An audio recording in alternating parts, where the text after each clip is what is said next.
Arunachal Pradesh CM నభం టూకీకి మరోసారి చుక్కలు చూపించారు గవర్నర్. బల పరీక్ష కోసం 10 రోజులు గడువు ఇవ్వాలన్న విజ్ఞప్తిని తిరస్కరించారు.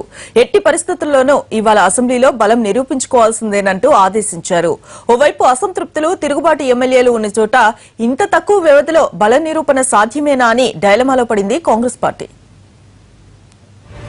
అరుణాచల్ ప్రదేశ్ రాజకీయం రసకందాయంలో పడింది. బల పరీక్షను వాయిదా వేయాలని సీఎం నభం టూకీ అభ్యర్థనను తిరస్కరించారు గవర్నర్ తథాగత రాయ్. దీంతో ఇవాళ జరిగే బల పరీక్షపై అనుమానాలు తలెత్తుతున్నాయి. బల పరీక్షకు తాను సిద్ధమని చెప్పిన నభం టూకీ గవర్నర్ను తనకు 10 రోజుల సమయం కావాలని అడిగారు. గవర్నర్ టూకీ అభ్యర్థనను తిరస్కరించారు. అయితే గవర్నర్ నుంచి ఎలాంటి ఆదేశాలు అందలేదంటున్నారు అరుణాచల్ ప్రదేశ్ స్పీకర్ నవన్ రేబియా. విశ్వాస పరీక్ష పెట్టడానికి కనీసం 15 రోజుల సమయం కావాలని సమాచారాన్ని ఎమ్మెల్యేలు అందరికీ తెలియజేయాల్సి ఉంటుందని స్పీకర్ వివరించారు. అడ్వకేట్ జనరల్, ఇతర న్యాయ నిపుణుల సలహా తీసుకుని గవర్నర్ తథాగత రాయ్ తుది నిర్ణయాన్ని వెల్లడిస్తారేమోనని టూకీ ఆశాభావం వ్యక్తం చేశారు. కాంగ్రెస్ కు అవసరమైన బలం లేదని మాజీ సీఎం ఖలిగో పూల్ ఆరోపిస్తున్నారు. తనకు 43 మంది ఎమ్మెల్యేల మద్దతు ఉందంటున్నారు పూల్.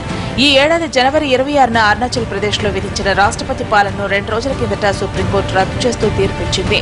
ఓవైపు అసంతృప్తులు, తిరుగుబాటు ఎమ్మెల్యేలు ఉన్న చోట ఇంత తక్కువ వ్యవధిలో బల నిరూపణ సాధ్యమేనా అని డైలమాలో పడింది కాంగ్రెస్ పార్టీ.